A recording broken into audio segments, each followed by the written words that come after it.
नमस्कार, India daily के digital platform पर आप सभी का बहुत-बहुत स्वागत है। मैं हूँ आपके साथ जहान। बात करेंगे पहलगाम आतंकी हमले के बाद भारत और पाकिस्तान जिस तरह से दोनों देशों के बीच तनाव बढ़ता जा रहा है, तो पाकिस्तान के बलूचिस्तान के कलात जिले के मंगोचर शहर पर बाउच विद्रोहियों ने कब्जा कर लिया है और सोशल मीडिया रिपोर्ट्स के मुताबिक बलूच विद्रोहियों ने मंगोचर में सरकारी दफ्तरों इमारतों पर कब्जा कर लिया है।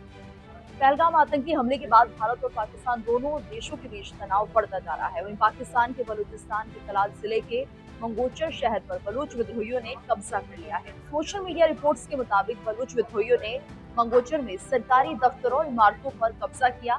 तो शनिवार को इसका एक वीडियो भी सामने आया है जिसमें सरकारी इमारतों पर बलूच विद्रोहियों को दिखाया गया है और रिपोर्ट्स के मुताबिक शहर में बलूच विद्रोहियों और पाकिस्तान की सेना के बीच झड़पें हुई हैं। जी हाँ, इस तरह की तस्वीरें सामने आई हैं।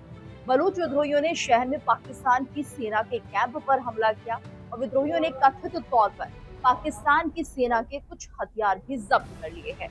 मंगोचर शहर में पाकिस्तान की सेना के शिविर पर बलूच विद्रोहियों की ओर से किए गए हमले की खबरें ऐसे समय में सामने आ रही है जब भारत के साथ तनाव बढ़ रहा है, यानी कि पाकिस्तान अब बलूच से भी गिर रहा है।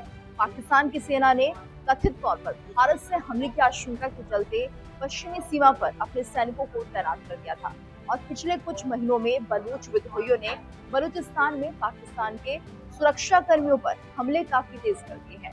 तो 26 अप्रैल को पश्चिमी पाकिस्तान के बलूचिस्तान प्रांत में आईडी ब्लास्ट में कम से कम 10 अर्धसैनिक बल के जवान मारे गए हैं। बलूच लिबरेशन आर्मी यानी कि बीएलए ने इस हमले की जिम्मेदारी ली थी।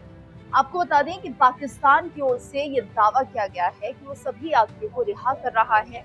रेबल के मुताबिक इस घटना में 18 सैनिक और 33 फाइटर सहित 64 लोग मारे गए हैं और 38 और लोग घायल हो गए हैं। हालांकि बीएलए ने पाकिस्तान के बयान का खंडन किया है। विद्रोही समूह ने दावा किया कि उसने सुरक्षा बलों के 50 सदस्यों और 214 बंधकों को मार डाला है।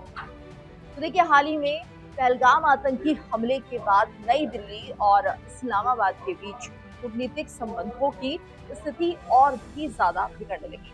तो 22 अप्रैल को पहलगाम हमले के बाद जिस तरह से अब मैदान में यहाँ पर 5-6 आतंकवादियों ने 26 लोगों की हत्या कर दी थी, जिसमें एक स्थानीय गाइड भी शामिल था। और हाल ही में पहलगाम आतंकी हमले के बाद नई दिल्ली और इस्लामाबाद के बीच कूटनीतिक संबंधों की स्थिति और बिगड़ने लगी। 22 अप्रैल को पहलगाम के पास रेसरन मैदान में 5 से 6 आतंकवादियों ने 26 लोगों की हत्या कर दी थी, जिसमें एक स्थानीय गाइड भी शामिल था। और ऐसे में शुरुआत में पाकिस्तान स्थित आतंकवादी समूह लश्कर ए तैयबा यानी कि एलईटी के सहयोगी रेजिस्टेंस फ्रंट ने इस हमले की जिम्मेदारी ली थी। हालांकि कुछ दिनों के बाद इसने अपनी भूमिका से साफ इनकार कर दिया था। तो यहाँ पर जो बड़ी बात है वो ये है कि पहलगाम हमला पाकिस्तान के सेना प्रमुख जनरल असीम मुनीर की हिंदू विरोधी टिप्पणी के लगभग एक हफ्ते के बाद हुआ था।